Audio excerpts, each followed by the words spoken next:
جالي شغل برا، بس مش عارف يا ترى اسافر ولا مسافرش. اسافر مسافرش، اسافر لا مسافرش.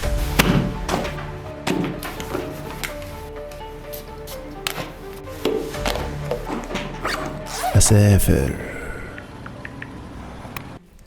يعتبر موضوع السفر من أكثر المواضيع اللي بتشغل بال الشباب في وقتنا الحالي، خاصة بعد الارتفاع الكبير في الفرق بين العملة المحلية وعملة البلد اللي أنا هسافرها. يا ترى أسافر وأتغرب ولا بلدي أولى بيا؟ وده اللي إن شاء الله هنجاوب عليه ونشرحه من خلال هذا الفيديو، من خلال مقارنة دقيقة بين السفر أو البقاء في الوطن، ومن خلال تجربتي الشخصية مع موضوع السفر والغربة. عشان كده إذا كنت عايز تعرف إجابة دقيقة جدا يا ترى تسافر ولا ما تسافرش، تأكد انك تشوف الفيديو للنهاية. طبعا اللي ما يعرفش فانا عشت واتولدت اكثر من 20 سنة خارج مصر، فبالتالي هيكون وصفي وتجربتي عن موضوع الغربة وصف دقيق جدا. لكن في البداية خلونا نعرف بعض الجوانب المهمة عن موضوع الغربة، زي ما معنى الغربة، ما رأي الدين في الغربة، ما الفرق بين الغربة في البلاد الإسلامية والبلاد الغير إسلامية، ما السلبيات والإيجابيات لموضوع الغربة ونقارن ما بينهم مقارنة دقيقة. هل ينفع ان انا انجح في مصر ولا لازم عشان انجح لازم اسافر واتغرب بره؟ واخيرا ايه الاخطاء اللي انا يجب علي تجنبها لو انا خلاص قررت ان انا اسافر واتغرب، وتجربتي الشخصية عن موضوع الغربة ان شاء الله. الغربة بكل اختصار هي البعد عن الوطن وعن الاهل وعن الاصدقاء وعن الاقارب، البعد عن المكان الذي نشأت فيه، البعد عن المكان الذي ولدت فيه، البعد عن المكان الذي كونت فيه الذكريات وترعرعت فيه ولك فيه أجمل المواقف وأجمل الحكايات والقصص. ما رأي الدين في موضوع الغربة والسفر؟ موضوع الغربة والسفر ينقسم إلى نصفين، يا إما هنسافر ونغترب في بلاد إسلامية عربية نستطيع من خلالها أن نمارس أو نظهر الشعائر الإسلامية، أو إما نسافر إلى بلاد غير إسلامية أو غير عربية ومن خلالها لا نستطيع أن نظهر الشعائر أو الممارسات الإسلامية. فبالتالي ينقسم العلماء إلى نصفين. لو أنت هتسافر إلى بلاد إسلامية هيكون طبعا السفر جائز عادي، لو أنت مسافر عشان تطلب الرزق وتسعى وتجتهد من أجل أن تنجح في حياتك.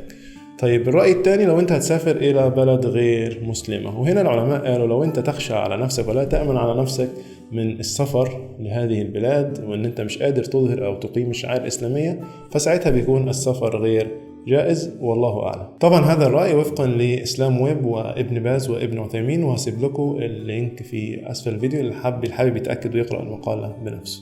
إيجابيات وسلبيات الغربة. خلونا الأول نتكلم عن الإيجابيات.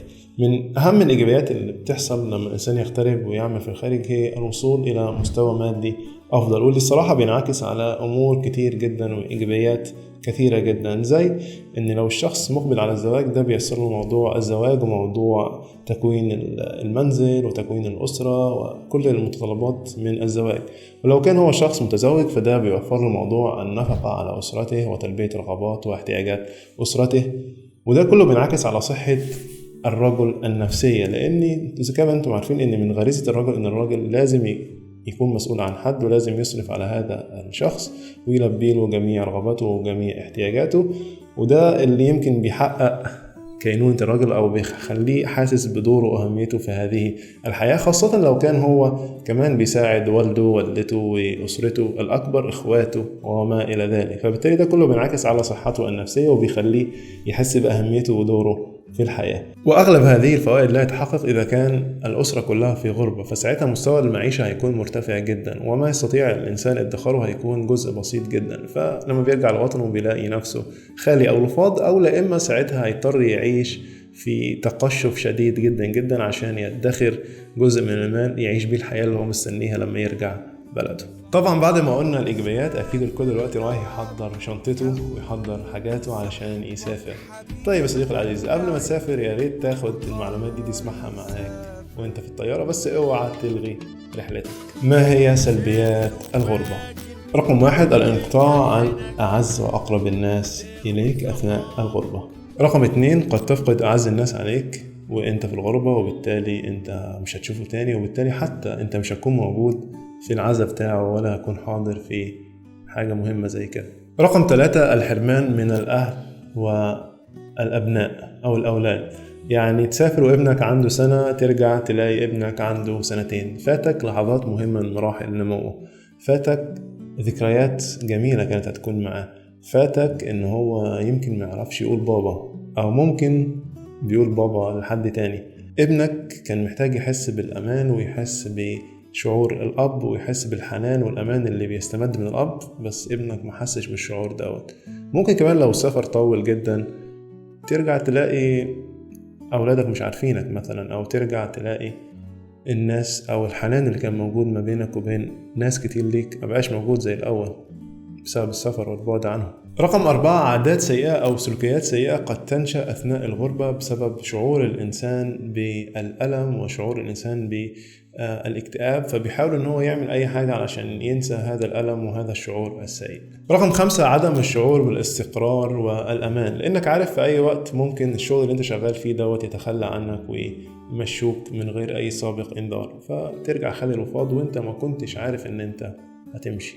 رقم 6، بتجف وتذبل كل العواطف والمشاعر الموجودة بينك وبين أصدقائك وأقربائك وأصدقاء الطفولة بسبب سفرك. أنت ممكن بعد ما سافر وترجع تلاقي ناس كتير زي ما أنت خلاص ما بقاش فيما بينكم نفس الود، حبل الود انقطع، فخلاص ما بقاش فيما بينكم مشاعر أو عواطف زي الأول.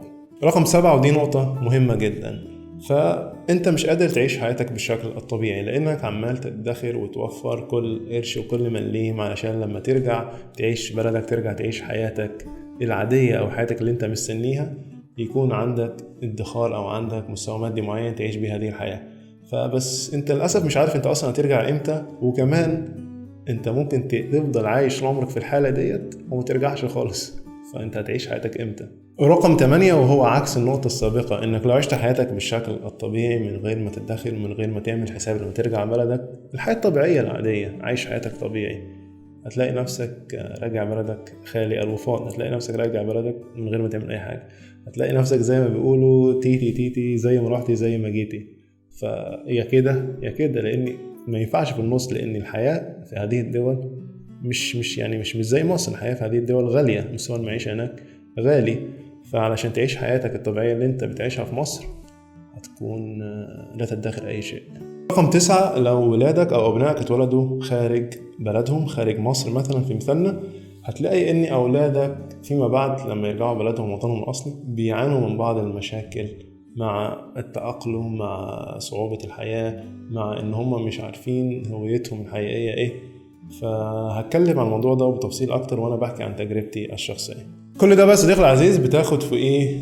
الإصابة ببعض الأمراض العضوية أو الأمراض النفسية بسبب إن أنت قاعد في هذه الغربة دون تفريغ للهم أو الكبت اللي جواك أو الألم اللي بتحس بيه بعيد عن أهلك وناسك، مش لاقي حد تكلمه، مش لاقي حد تفضفض له، عندك مشاكل، شايل هموم الدنيا، بتفضل بقى تتحمل جواك لغاية ما الحمل أو الألم ده بيتحول إلى أمراض. طبعا يا صديقي العزيز، هذه الإيجابيات والسلبيات هي نسبية، قد تختلف من شخص لآخر دون التطرق تماما للغربة أو السفر للبلاد الغير إسلامية. أنا فقط بتكلم عن الغربة والسفر للبلاد الإسلامية، والإيجابيات ديت والسلبيات على الغربة والسفر للبلاد الإسلامية. كل هذه السلبيات بتاخدنا لسؤالين مهمين. السؤال الأول، هل ينفع أن أنا أنجح في بلدي؟ وفي حالتي هل ينفع أن أنا أنجح في مصر؟ والسؤال الثاني، لو خلاص قررت أن أنا أسافر وأتغرب، إيه الأخطاء اللي مقعش فيها أثناء الغربة والسفر؟ في كتاب قرأته من فترة اسمه كتاب الأسئلة. الكتاب ده بيعلمك إزاي تقدر تصيغ أو تعيد صياغة السؤال عشان تسأل السؤال بالطريقة الصحيحة، وبالتالي تصل للإجابة الصحيحة. فأنا هغير السؤال اللي أنا سألته وهيكون إيه اللي يمنعك تنجح في بلدك؟ إيه اللي يمنعك تنجح في مصر؟ يا ترى الصيغة اللي يمنعك تنجح في بلدك أو اللي يمنعك تنجح في مصر هو مثلا ضعف الراتب، غلاء المعيشة، المنافسة الشديدة بينك وبين أقرانك؟ أنا بس بحاول أتخيل الإجابات اللي ممكن تيجي في بالك. الإجابات دي طبعا كلها غير صحيحة، أو على الأقل غير صحيحة لهذا السؤال. لأن بكل بساطة إنك تنجح في مصر ده مش معناه إنك بالضرورة إن أنت لازم تكون تعمل في مصر، لأن زي ما أنتم عارفين في وقتنا الحالي العالم بقى عالم مفتوح، العالم بقى قرية صغيرة، وأنت تقدر بكل بساطة توصل الخدمة بتاعتك أو المنتج بتاعك لأبعد مكان في العالم من خلال الإنترنت. وده معناه أن الراتب بتاعك أو الدخل بتاعك مش هيكون متوقف على مستوى الدخل أو مستوى الرواتب المحلية، هيكون متوقف على مستوى توسعك ومستوى نشاطك ومستوى وصولك للعالم. وهنا صديقي العزيز عندي قصتين عن أشخاص غير مصريين كانوا عايشين في مصر وقدروا يوصلوا لنجاحات كبيرة. الشخص الأول هو شخص عراقي كان شايف مصر فرصة كبيرة للعمل، كان شايف السوق المصري سوق مناسب للنمو والازدهار. الشخص دوت على عكس ما أنا ما كنت شايف، الشخص دوت أول ما جه مصر كان لا يملك أي شيء، توظف هنا وهناك واشتغل وادخر جزء من المال، وبعد كده من الجزء من المال دوت بدأ وعمل مشروع بسيط جدا. ما شاء الله المشروع ده نجح وازدهر وتطور. في وقتنا الحالي الشخص ده يملك مجموعة كبيرة من المحلات لبيع الأغذية. الشخص الثاني هو شخص يمني برضو جه مصر لا يملك أي شيء، وبرضو كانت نظرته لمصر نفس نظرة الشخص العراقي. قال لي إن مصر سوق كبير جدا وسوق فيه كل المقومات للنجاح وللتجارة والازدهار وعمل مشروع. أنا طبعا ما كنتش مقتنع بكلامه.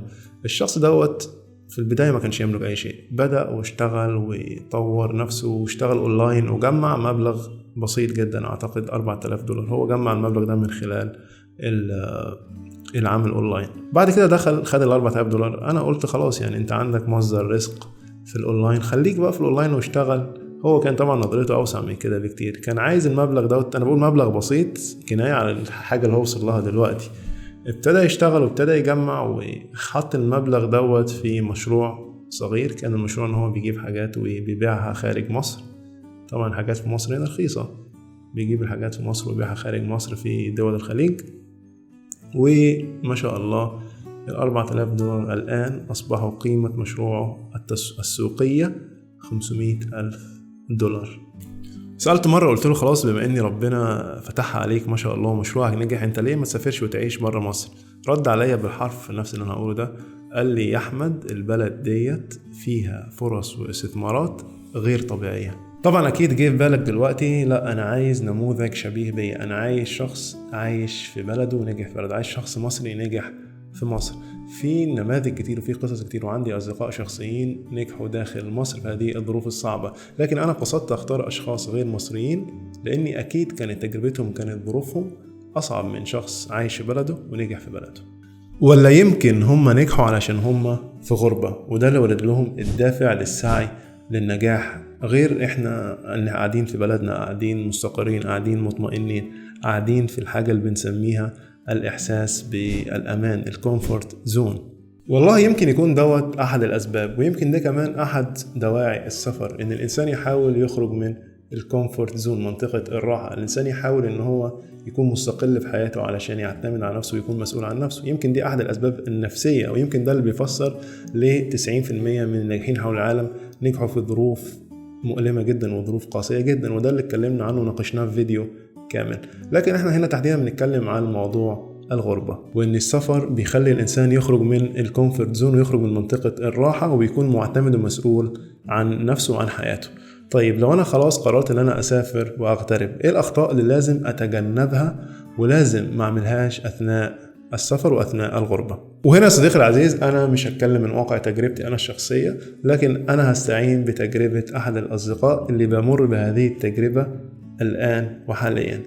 هتصل له فيديو وخلينا نشوف هيقول ايه. هنتصل اهوت على شخص عنده 90 سنة خبرة في مجال الغربة، خلينا نشوف رأيه ايه الاخطاء اللي ممكن نتجنبها اثناء الغربة. بسم الله.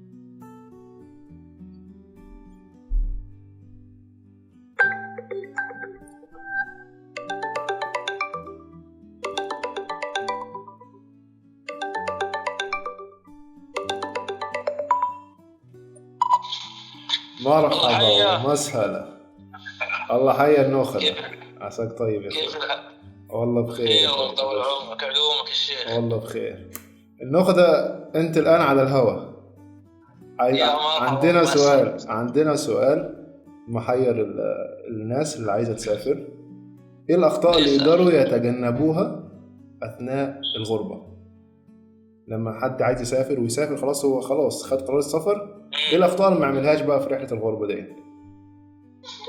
بما انك انت خبرة 90 سنة في الغربة. يعني انا رأيي انه اهم حاجة ما تسيبش نفسك للوقت. يعني دايما خلي عندك خطة. انت رايح غربة، انت عندك هدف، انت عارف انت رايح ليه. رايح تشتغل، رايح علاج، رايح دراسة. حط لنفسك خطة للفترة. أنا جاي هنا أشتغل عشان أكون نفسي، عشان أدخر مبلغ معين من المال، فأنا عارف الهدف اللي أنا جاي عشانه، حاطط لنفسي قدامي خطة مثلا 3 4 5 6 10 سنين. مهم يكون في خطة، خطة رجوع يعني، أو خطة خروج قبل ما أبدأ. بالظبط. أبقى أنا عارف دايما إن أنا هنا في غربة، أنا عندي هدف جاي أعمله وأخلص منه وهرجع تاني بلدي. دي مش مكان النهائي ليا، عشان ما أخليش الزمن ياخدنا. انت شفت ابوك وابويا يعني ما شاء الله، قعدوا في الغربة طولوا ونسوا نفسهم، فاهم؟ فلذلك اي حد هيغترب خلي بالك، انت جاي هنا لدراسة، لعلاج، لشغل، عندك خطة معينة هتخلص في تاريخ كذا. قد تكون قابلة للتعديل، ممكن تعدلها فيما بعد، ان انا هزود مثلا 2 3 بس دايما مش عايش عيشة عشوائية. عايش كده وخلاص انا جاي هنا انا هربان لا، انت لازم تكون عارف انت بتعمل ايه كويس. يعني دي اهم حاجه. انا اشوف انه اي حد ناوي يغترب يفكر فيها كويس، يفكر في النقطه دي اهم حاجه يعملها قبل ما هو يخرج، يبقى عامل ميعاد للرجوع، طبعا بناء على طبعا الوضع اللي هيشوف هناك عامل ازاي. طيب في سؤال تاني، وهو الوقت الناس ممكن اللي تسافر في الغربه دي عندهم اختيار من 2، يا اما يعيش حياته في قحط علشان يدخر كل قرش يوم ما يرجع بلده يعيش بقى حياته الحقيقيه، ويا اما يعيش العيشه الطبيعيه بتاعت الناس العاديه وينبسط ويخرج ويتفسح وياكل ويشرب، بس في المقابل ممكن يرجع بلده ما عملش اي حاجه. هو الاعتدال حلو برضه يا احمد، الاعتدال حلو. يعني انا جاي فعلا، انا الهدف الرئيسي عندي مثلا ادخار، انا عايز اشيل مبلغ وانا عارف ان انا هرجع في يوم من الايام لبلدي، ولكن لا يمنع ان الواحد يعني مش معنى كده ان الواحد يحرم نفسه ويقفل على نفسه جامد قوي، ف يعني ما يعيش حياته برضه. ما هي الحياه بتتعاش مره واحده. صحيح. فانت حاول تبقى عندك اعتدال، يعني اللي هو لا تحرم نفسك وفي نفس الوقت ما يبقاش الصرف في حاجات مالهاش لازمه. وعلى اساس برضه نرجع لفكره الخطه. ما انت عندك خطه ادخار.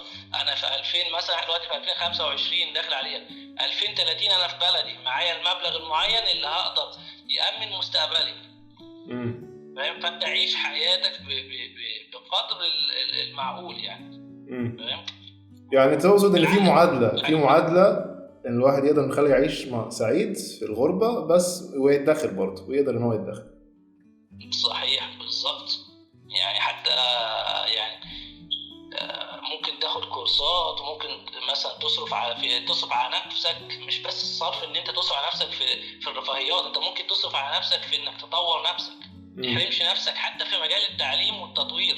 انت عندك شغف في حاجة معينة، ممكن في مجال التصوير انا ممكن اصرف على نفسي مبلغ كبير جدا في مجال التصوير. فاهم؟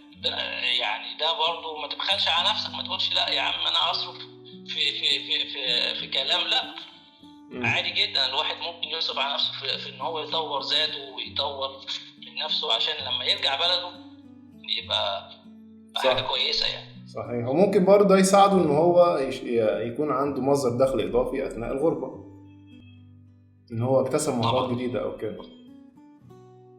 صح. مش عارف. صحيح. وفي برضه مشكلة الناس بيقعوا فيها في الغربة، يعني مثلا يعني زي الناس اللي هم بيسافروا في دول الخليج والدول العربية، في بعض من فئة من الناس بيسافروا يعني ما بيبقاش عنده خطة الإخلاء. أنا بسميها خطة إخلاء. يعني أنا رايح أسافر، أنا دايما أكون عندي استعداد أطلع من الغربة دي وأرجع بلدي في أي ثانية. يعني ما أروحش مثلا أروح أشتغل عند كفيل ياخد الباسبور بتاعي ولا جواز السفر بتاعي ويبقى عنده، يحصل أي مشكلة أجي أخرج أنا من البلد ما أعرفش. فاهم؟ لا، أنت دايما في الغربة اعمل حسابك أنا بلدي مفتوحة لي، في أي وقت تيجي القرار في مخي إن أنا أرجع بلدي أخد باسبوري وأمشي. أي حاجة تعوق الموضوع إخلاء اللي هو خطة الإخلاء دي أحاول أبعد عنها. إن أنا أكون أنا صاحب القرار في حتة الرجوع دي، ما يكونش حد متحكم فيها. صحيح كده؟ بالظبط. في أي وقت عايز أرجع بلدي أرجع، لكن ما أروحش في غربة وأبقى مش أنا صاحب قراري. ما احطش انا يعني باسبوري او اوراقي او مستنداتي في ايد حد اخر، يعني محدش يتحكم فيا. فانت هتتغرب ما عنديش مشكله، بس هتيجي ترجع بلدك في اي وقت، انا صاحب قرار. يا سلام. في اي ثانيه هاخد. يعني هو الموضوع كبير، يعني انت عارف. صحيح. انا عارف. انت اديتنا الزبده بتاعت الموضوع، اديتنا الزتونه. لا هي مش موضوع، بالعكس هي يعني انت راجل مغترب تعتبر برضه، يعني احنا بنسمع منك. فالموضوع يطول، عايز قعده جميله من قعداتنا الحلوه يعني. ان شاء الله. شكرا جزيلا يا حمدون، ربنا يسعدك يا رب، وجزاك الله كل خير. الله يجزاك خير. لينا مكالمات تانية. لينا ان شاء الله استضافات. ربنا يجزاك حبيبي. سلم يا حبيبي. الله يسلمك. مع السلامه.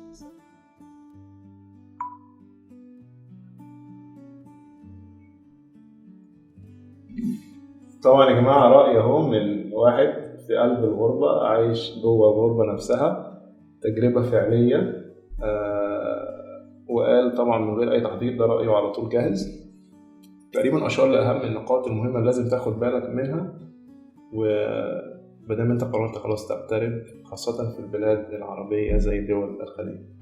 طبعا اللي معرفش، فأنا اتولدت وعشت أكثر من 20 سنة خارج مصر، فمش عارف هل انطباعي وتجربتي عن الغربة هتكون دقيقة. هتستغرب تقول أكيد دقيقة، أنت عايش هناك كتير فأكيد هتكون دقيقة. أنا قصدي إن تجربتي هتكون بالنسبة لشخص هيسافر لسه ويتغرب، شخص لسه هو في مصر وهيسافر ويتغرب، هل هتكون مشابهة أو مختلفة؟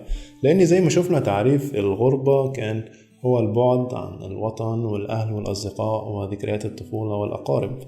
أنا لما عدت الوطني أنا بعدت عن الأهل والأصدقاء وذكريات الطفولة، فأنا عندي تعريف الغربة مختلف شوية. تعريف الغربة مقسوم نصين، ويمكن ده انت لو مقرر انت تسافر وتتغرب، اللي انا بقوله دوت هيكون موجود في ابنائك. زي ما ذكرنا من سلبيات الغربة ان ممكن ابنائك تلاقيهم يتولدوا بره، فيحصل عندهم اختلاط كبير قوي في المشاعر والهوية، ولما يروحوا بلدهم مثلا، بلدهم يلاقيه الناس بيقول لهم، يعني في الجامعة مثلا كانت الناس بتقول لي وانا في الجامعة دخلت جامعة في مصر، الناس بتقول لي حتى الدكتور يا اللي جاي من هنا، يعني الدكتور كان مسميني كذا، يا اللي جاي من هنا اجاوب، يا اللي جاي من هنا انت فين، يا اللي جاي من هنا مش عارف ايه، يا اللي جاي من بره. حتى كان عندنا ناس جايه من السعوديه، ناس جايه من الكويت، ناس جايه من قطر، فكان كل واحد اسمه كده، يا اللي جاي من قطر، يا اللي جاي من الكويت، يا اللي جاي من السعوديه، اتفضل قوم جاوب. فالواحد يعني يحس ان هو في بلده برضه غريب، يحس ان هو وسط بلده وناسه غريب. هتلاقي اللهجة بتاعتك غريبة شوية، بتتكلم بطريقة غريبة. طيب هناك بقى، هناك ايه الشعور وانت هناك؟ الشعور وانت هناك العكس تماما. انت في الاول وفي الاخر انت اتولدت وعشت هناك، او انت عشت هناك، انت مش ابن البلد، عمرك ما هتكون ابن البلد مهما حبيت ومهما عشت ومهما كان ليك فيها مواقف وذكريات وقصص وكل حاجة واحلى حاجة، ومهما كان اهلها طيبين واهلها محترمين واهلها بيشيلوك على راسهم، بس لما تيجي عند انت مين في اخر، انت مش ابن البلد. هتلاقي مثلا في المدرسة هناك لما كانوا كل واحد هناك ليه اسم، يعني السوداني يقولوا له يا السوداني، المصري يقولوا له المصري. يعني انا مثلا واحد من صحابي سوداني، خلاص انت سوداني. واحد انا مصري يقولوا لي يا المصري معروف. واحد فلسطيني يا الفلسطيني. واحد مش عارف ايه. كان هناك مسميات كده، لكن في بلدك لا، مفيش حاجة اسمها الكلام دوت. فلا انت في الاخر هناك انت مصري، وانت ما تيجي مصر انت مش مصري، فانت مين بقى في الاخر؟ دي كانت من النواتج ومن الحاجات اللي بتأثر وبتسيبها الغربة في الناس اللي عاشوا واتولدوا بره. اوقات في مصر كنت بروح مثلا لاستخراج اوراق حكومية او كده، او بعمل اي حاجة في مصر، رخصة اي حاجة، فبقدم بطاقتي، فبلاقي اللي بيشوف البطاقة البطاقة بيكون مكتوب عليها رقم يدل ان انت مش مواليد مصر، بلاقي مجرد ما عرف الرقم بيبصلي كده بصة، ايه ده انت مواليد بره صح؟ قال يعني هو عمل بقى سحر؟ ايوه انا مواليد بره. بس احيانا بعض الناس طبعا عادي، بعض الناس بلاقي المعاملة اختلفت شوية لما يلاقوك انت مواليد مش مصر، بلاقي المعاملة اختلفت شوية. ايه بقى هناك وانت هناك اثناء العمل في الغربة؟ مهما تفانيت ومهما عملت ومهما كنت كفء في عملك، مهما سويت في حياتك، ممكن الرواتب مجزية والوضع المادي كويس، لكن طبعا المعيشة غالية، لكن طبعا هناك لا تقاس بالكفاءة. قلنا في ترتيب تاني غير الكفاءة، وهو ترتيب ابن البلد، بعد كده الوافدين، بعد كده الناس اللي لسه جاية، ممكن مواليد شوية ليهم أفضلية. أثناء العمل في بلاد الغربة أنت عمرك ما هتحس بالاستقرار، عمرك ما هتحس بالأمان، عمرك ما هتعرف تاخد خطوات جادة في الحياة هناك، لأنك عارف أن أنت في أي وقت ممكن تمشي، في أي وقت الموضوع ده ما يرجعلكش، الموضوع ده يرجع للبلد، ممكن يمشوك في أي وقت. فده كله بينعكس على أمور كتير أوي في حياتك، منها عدم الراحة النفسية، منها أن أنت هتحس أن كل حاجة هناك في كآبة معينة، في حاسس مفيش حاجة هناك فيها متعة، كل حاجة تحسها مملة كده. سبحان الله، يمكن ده الشعور كان خاص بي، بس أنا سألت أغلب الناس وكانوا إجابتهم كده. على عكس مصر، على قد ما الحياة فيها صعبة وفيها أمور كتير سلبية، بس يمكن السلبية والصعوبة دي اللي مدية للحياة طعم وروح، الله أعلم. طيب بالنسبة للوضع المادي والأمور المادية، فزي ما قلنا أنت هيكون قدامك اختيارين، يا إما تعيش في تقشف شديد جدا وتدخر كل مليم وكل قرش علشان لما ترجع بلدك تكون عملت حاجة، والله أعلم ترجع بلدك إمتى، وما تكونش حياتك كلها اللي أنت عشتها هي حياة التقشف وحياة إن أنت تحرم نفسك من كل شيء، أو إن أنت هتعيش الحياة الطبيعية وتصرف وتجيب كل حاجة نفسك فيها وتجيب أطعمة وملابس وتعيش حياتك وتعيش في بيت فخم وتعيش في أمور هناك زي ما أنا كنت عايش، وبالتالي هترجع بلدك خالي الوفاض، بس هتكون عشت حياتك بالطريقة المريحة، بالطريقة الحلوة، بالطريقة السعيدة، مش هتكون حرمت نفسك من حاجة، فالأمر يعود ليك. لكن في النص شوية الموضوع صعب، إن أنت تكون في النص شوية ما بين ده وده، يعني برضه هتكون حارب نفسك وهتكون في سن التقشف في الموضوع. فهي دي كانت تجربتي بكل بساطة عن الغربة، وفي طبعا حاجات كتير ممكن أكون نسيت أقولها أو نسيت أذكرها، وفي حاجات ادخرتها ان انا ان شاء الله فيما بعد ممكن اعمل فيديو كامل عن موضوع الغربة، ويكون معايا ناس بقى عايشة في قلب الغربة ديت وتحكي لنا الحياة من واقع تجربة اخرى. وفي نفس الوقت طبعا كل الكلام اللي انا قلته دوت يرجع لتجربتي الشخصية وارائي في الاخر كلها هي اراء نسبية وممكن تختلف من شخص لآخر، وتجربتي طبعا في الغربة في بلاد إسلامية وليست بلاد غير إسلامية. طبعا الموضوع يختلف تماما عن البلاد الغير إسلامية اللي ممكن إن شاء الله أعمل له حلقة كاملة باستضافة شخص عايش في بلاد غير إسلامية. شكرا يا صديقي العزيز على وقتك الثمين الذي لا يقدر بثمن. إذا نسبك محتوى زي دوت وحابب إن أنت تدعمني، فلا تنسى الاشتراك في القناة وتدعمني بلايك علشان يوصل المحتوى لكل الناس المهتمين بهذا المحتوى. كنتم في أتوميك كايزن، تحسينات صغيرة مستمرة بفضل الله تعالى توفيقه تتحول إلى نجاحات باهرة. في أمان الله. لا ما سافرش، حسب ما سافرش.